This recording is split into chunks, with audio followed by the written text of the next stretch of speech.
Guys, this is Tan, and I want to talk to you today about depression and anxiety and ways that you can master it and you can overcome it, actually. Some people use medication, some people just use psychotherapy or talk therapy, maybe even music therapy. There's different types of ways to master and overcome your anxiety and depression. The way I did it, I really didn't use medication. So I thought that I would share my message with you guys, the ones that are struggling with it yourselves, or you have a loved one that's struggling with depression and anxiety. In 2008, I was diagnosed with depression and I was in denial. Other people around me noticed it, but I didn't see it. And they continued to say, oh, something's wrong with you. But I was in denial. So I finally had a nervous breakdown maybe 8 months later after, the first recognition of it from other people. So it felt like I was in a dark hole all by myself. And I was knocking on doors trying to see if I can get in so I can get into the light, and no one would let me in. So I was like trapped inside of myself. My mom was my biggest strength during that time. And I never experienced anxiety at that time until recently. A few weeks ago, I experienced my first anxiety attack. I'm hypoglycemic, so I thought that maybe with my blood sugar dropping so low, it sent me into panic mode, and that's why I had the anxiety attack. But rather, it was the anxiety attack caused by the hypoglycemia, or if it were the fact that I just had a lot of stress, which I did and do, that I'm challenging now, and I'm trying to master it. But you can overcome it. I had an anxiety attack. My anxiety attack consisted of waking up in the mornings with chest pains, and you could feel your heart racing, feel like it's going to beat right out of your chest, feeling lightheaded, dizzy, shaky, and things like that.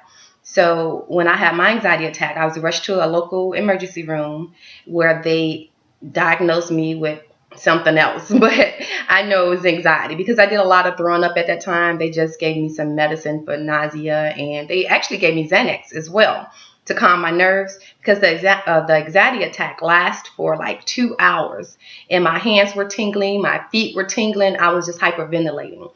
And mostly due to the fact that I just moved to Florida and I've been having a rough time since I've been here. It's been a very traumatic experience for me.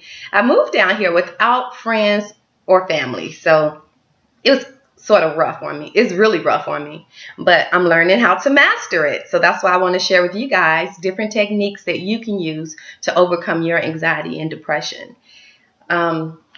So I hope this video will help you guys. This is my first video that I'm ever making, but I will be back with the different techniques that you can use.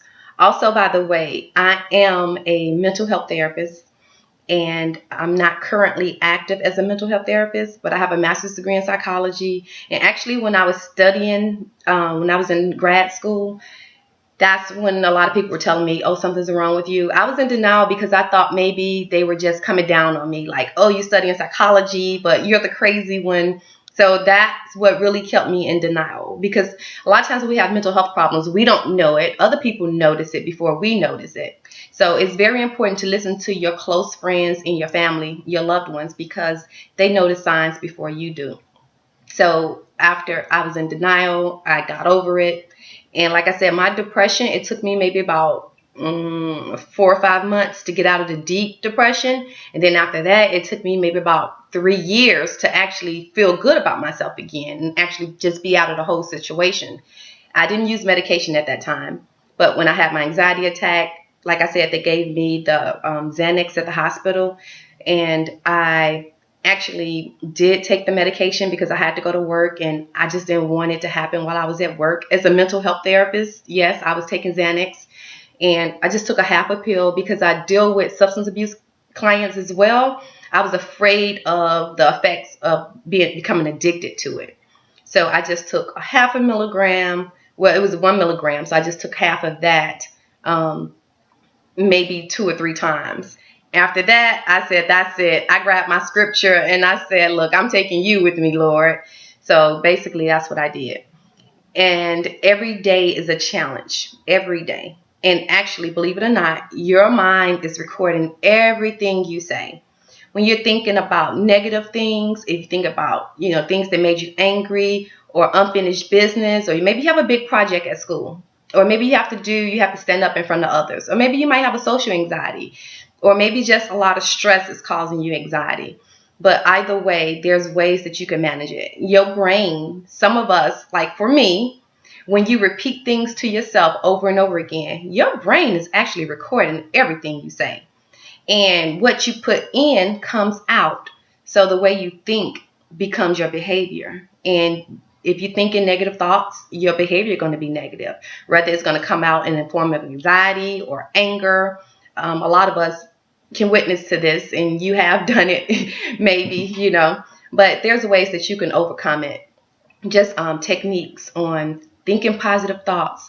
And if you're angry with someone and you haven't forgiven them for something they've done, forgive them. Please forgive them, because it's the best form of therapy. And guess what? Forgiveness is not for them. Forgiveness is for you, because the burden is just too heavy. And you may say, well, my stepdad molested me when I was younger, or they did this to me and I was the innocent one. I understand that. But you have to forgive them. No, I'm not saying go to them and say, I forgive you, or call them up on the phone, or maybe they're deceased now. But either way, you have to, in yourself, you have to forgive them. You have to let it go. And then forgive yourself. Forgive yourself for not forgiving them for so long, or for holding on for so long. But you have to be honest and upfront with yourself. And try to think positive thoughts whenever you're going through something and it has you down. Especially things that you cannot control, things that are beyond your control, you definitely need to let that go. If you believe in a higher power, whatever your higher power may be, put it in the hands of the higher power, because it's too much for you to carry on your own. Things that you can change, your thoughts, your feelings, and then your emotions. You could change all of that. It's all in the power, some say the tongue, but it's in the power of the thinking. Because like I said, your brain is recording all of this, and it changes the chemistry in your brain's activity when you hold on to things.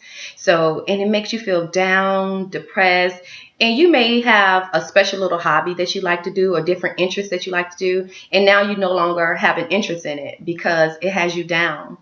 But you have to be strong. You have to retrain the brain, is what I call it. Retraining the brain. As long as you're able to retrain your brain, and it's going to take a while, then you can do it. Some people may experience waking up in the middle of the night and you feel your heart beating out of your chest, and it feels like you're just going to die. Yeah, but you're not going to die. If you're alone and you have no loved ones close by you, go to the bathroom, splash some cold water on your face. It's sort of like shocking yourself back into reality. So if you do that, that's a good way of initially calming yourself down. And after that, just start thinking pleasant thoughts.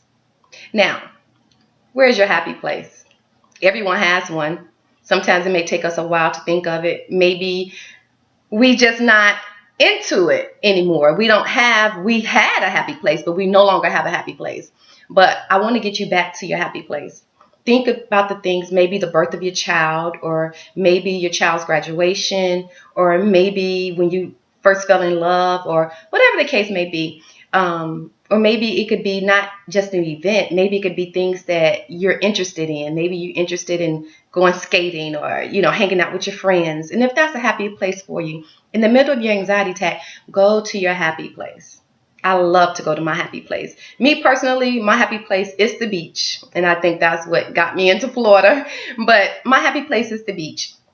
And also fishing. So I think about calming, soothing things that will help retrain my brain so I can get rid of the anxiety.